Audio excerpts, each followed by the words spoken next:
I had a question put about what is the meaning of selfless devotion. Selflessness is a class of devotion, and I talked about this last week in more detail, whereby a soul goes right up to what is known as Kunj Ras. There is a class of soul, in other words, who become a gopi of Kunj Ras because the Guru that we are so incredibly fortunate to have is of that stature. And he, a person of that stature, is authorized to advise the satsangies, the devotees, have a selfless aim. Don't ask for anything except to make Radha, Krishna and Guru happy. And I went through all the different levels, saying that there is ninefold bhakti. The first two are to do with practice and feeling the devotion. The third, prema bhakti, is where you become a God-realized soul. But from the fourth to the ninth, there are many stages. And these stages, I won't go through them, but they are dependent on your aim, your mode, your practice. So I got up to the class below the gopis of Kunj Ras. This is the queens of Rukmini of Dwarika who related to Krishna. He is my husband, I am his wife. I bring him happiness, he brings me happiness. And that takes a soul up to the 8th stage of bhakti, known as Anuraga Bhakti.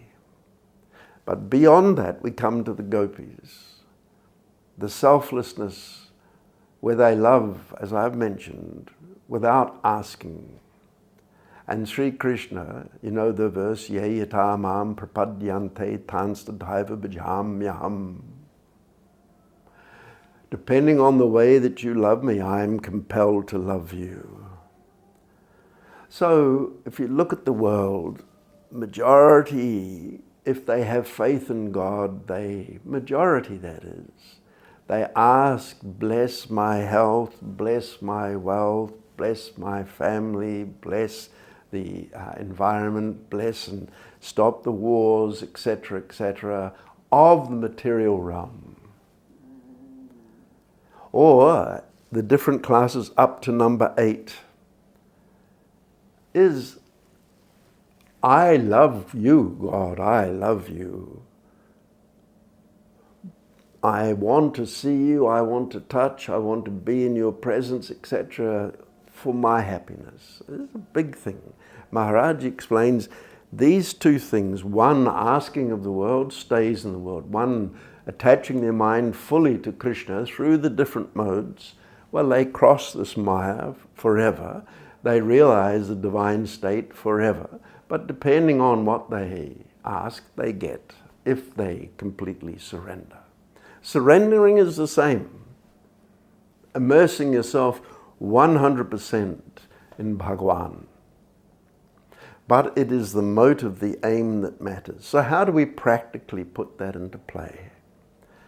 So there is a verse, Tat Sukha Sukha Hitvam. And Maharaj Ji said, Yad Karo, Yad Karo, Yad Karo means remember this, remember this, remember this. My happiness is to see you happy. In other words, I just want you to be happy. If you were to ask somebody what is the definition of love, obviously people would give different answers according to their understanding. But Radha Krishna, they are Haladni Shakti, they are the essence of divine love itself, they are the personification of grace, of kindness, of infinite supreme love.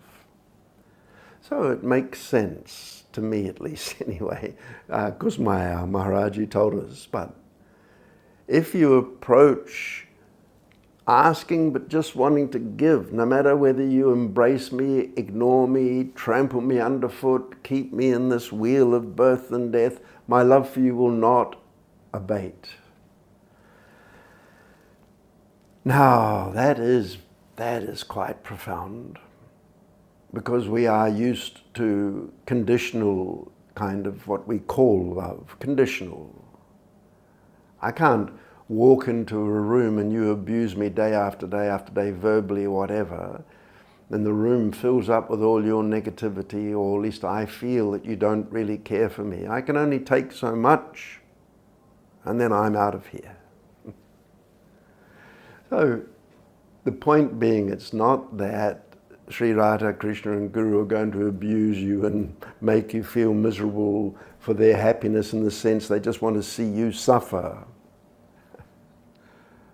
Para dukkha dukkha, sukha sukha deke para. This verse means they are sad to see people sad and they're happy to see people happy. It's not in their nature to hold grudges, to want to make you suffer. It is in their nature to lift you from that and bring you into the divine realm. So when this verse, Ashla Shiva Par, written by Chaitanya Mahaprabhu over 500 years ago, says, look, whether you love me or ignore me or trample me, or whatever, doesn't matter. I am committed to loving you for your happiness. It's such a big thing. If you think what could be the essence of love, is to give and not expect, not demand anything in return. So, Yayata mam prapadyante, that verse Sri Krishna says, if you love me like that, I am compelled. I can't, my personality is such that I will love you like that. And so you become eligible for the Kunj. I keep mentioning Kunj Ras. It is called Samartarati Bhav Bhakti. That's the full term. To love them without demand. How do you do it practically? Well, that verse, Tat Sukha Sukha Hitvam, is you just simply don't make demands, but you try to please them. Try, because, again, our Maharaj Ji explains, the selfless devotion cannot be realized until you become the saint. Until you are graced by a guru of that class and you are free of Maya forever, you have the divine mind, senses, intellect, etc., then you can be of that class. But, as I have explained to you, whilst we have a material mind, material body, senses, etc., intellect and so on, what can we do but try? So if we have that aim, sincerely, not trying to pull the wool over Radha Krishna's eyes and trick them, because that'll never work, trying to trick Maharaj Ji. Outwardly I am saying this, inwardly I am doing that. No, that doesn't work. But you hear the message coming from Sri Maharaj Ji, and you say, I will make the endeavor. I will, of course, keep falling over, because I am, after all, bound by Maya at this point in time. I am bound by my karma, by the gunas and so on. I have no experience of Radha Krishna other than what our Gurujis told us. But I will make the aim of selfless love. That's my aim, and the way that I will endeavor to move towards that is simply to make an effort to make Sri Maharaj Ji happy. As in, he says, I'm instructing, I'm pleading with you, be humble. Remember you are the Atma. Remember the presence of Radha, Krishna and Guru in your heart. Remember that they are also, Radha Krishna is present in the hearts of all jiva, all living beings. Don't hurt people with your words. Speak sweetly and speak little. Do your seva as much as you can, depending on your condition, your circumstances. Oh, look, I have no money, I can't do any physical seva, so I'll do manasi, which is the highest seva anyway, of remembering their divine form, the name, trying to get closer to them with my devotion. That's number one. And the others, it's 2 and 3. Whether I physically do service or I utilize the gains of my physical activity in the world, the financial seva, these all mesh together depending on your circumstance. So you could argue, but if I ask nothing of Radha Krishna, and ordinary people who have no knowledge of Radha Krishna, they ask nothing of Radha Krishna because they don't know of them. I know of them, but I'm asking nothing. What's the difference? Neither the worldly people nor myself are asking anything of them.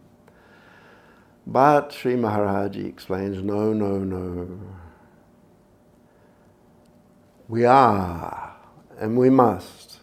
You can't just, like you might as well worship Brahm if you're not going to say, I want to see your form, I want to press your lotus feet, I want to serve you food, I want to live in such a way as to make you happy, I want to enter your divine abode. If we don't have those aims, we might as well meditate on Brahm and just do nothing. It's not like that at all. So we do say to Radha Krishna and Maharaji, we say, I want to see you. All of Maharaji's pads of separation from Radha Krishna and Guru, of meeting of Radha Krishna and Guru, the pads of humility, all of the pads, they are designed for us to mentally and therefore emotionally catch up as your mind clears away all the negativity of the heart and mind, and then your devotion starts to swell in your heart. I can't live without seeing you. This we must do, but we just have to add that, so I may love you more, I may make you happy. Our Maharaji has explained, Radha Krishna are waiting with their open arms to embrace us. They are waiting for us to realize and wake up to this. They're not ignoring us. Maharaji said the greatest grace is that they are always with the Jeev, always with the soul. Bhagavan is taking note, waiting for you to turn towards them. And the more you turn towards Maharaji, somehow, by Maharaji's grace, the circumstances are made possible for you to increase your devotion. How does that happen? Well, obviously, the more effort you make in this regard towards selfless devotion, the more Shri Maharaj Ji wants to help you intensify that. So in order for that to be intensified, the environment around you, whilst it carries on, it has less of an impact on you because you are cleaning your heart and mind, therefore strengthening the connection with Maharaji, meaning empowering him, enabling him more and more to assume responsibility for you. Because you're becoming like the child in your devotion, then he takes more authority. I can't say this, you must never expect this, but as you live a devotional life, you just look and you say, blimey, how did all that happen? How did this happen? How did that not untangle itself? This is Shri Maharaj Ji. So, in other words, to move towards selflessness in simple language is to do your best to put into practice what our Shri Maharaj Ji is asking of us. That's it. Now you can always do more until you are the Mahapurush, the God-realized soul. There's always more you can do.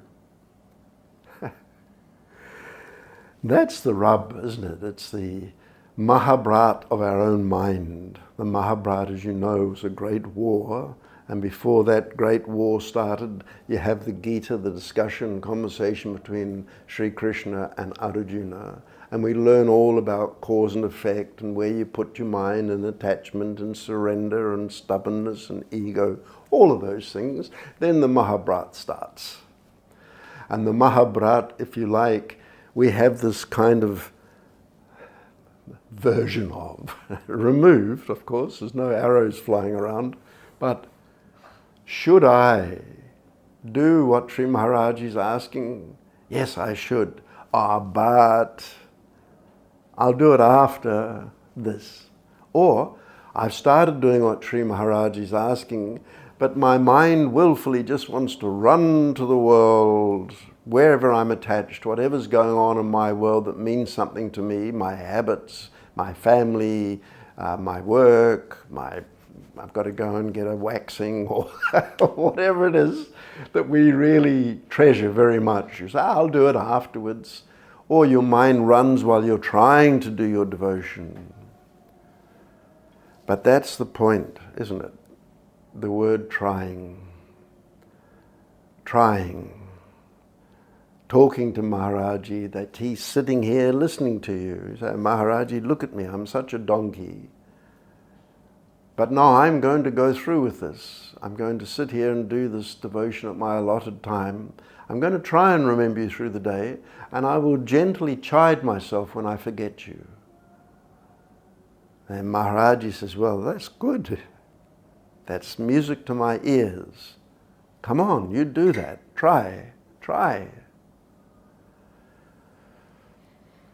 So we can turn our life towards Maharaji. It's just up to us as to whether we go to the speed of a snail. Imagine, come on Snickers. 5 meters away, the snail looks up. Huh? And you can knit a jersey if you're into that by the time Snickers gets to you. It's so slow, but it's moving forward. Now we can move in our devotion like a snail, but it's a bit risque, because if you're going so slow in your devotion, it actually means that you're busy doing a lot of other things.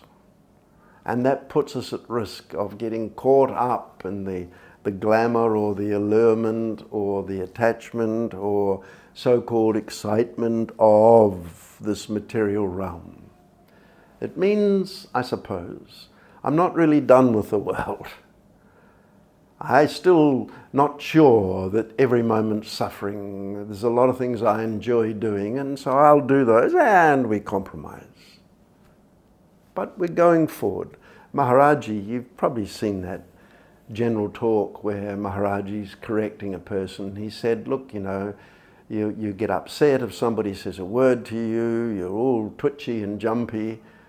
He said, you're moving at the speed of a python. That's the speed of your devotion. It's that slow. But Maharaji said, I am content that you are moving towards Hari Guru. But the speed should be sped up. Walking, running, biking, driving, jet plane, rocket. You choose. Whatever makes Maharaji happy, makes Radha Krishna happy, that's the goal. And you've heard so many times all the talks that he gives. You know what he asks of us. It's just whether or not we've got enough faith and fortitude to improve ourselves. That's up to each and every one of us as individuals.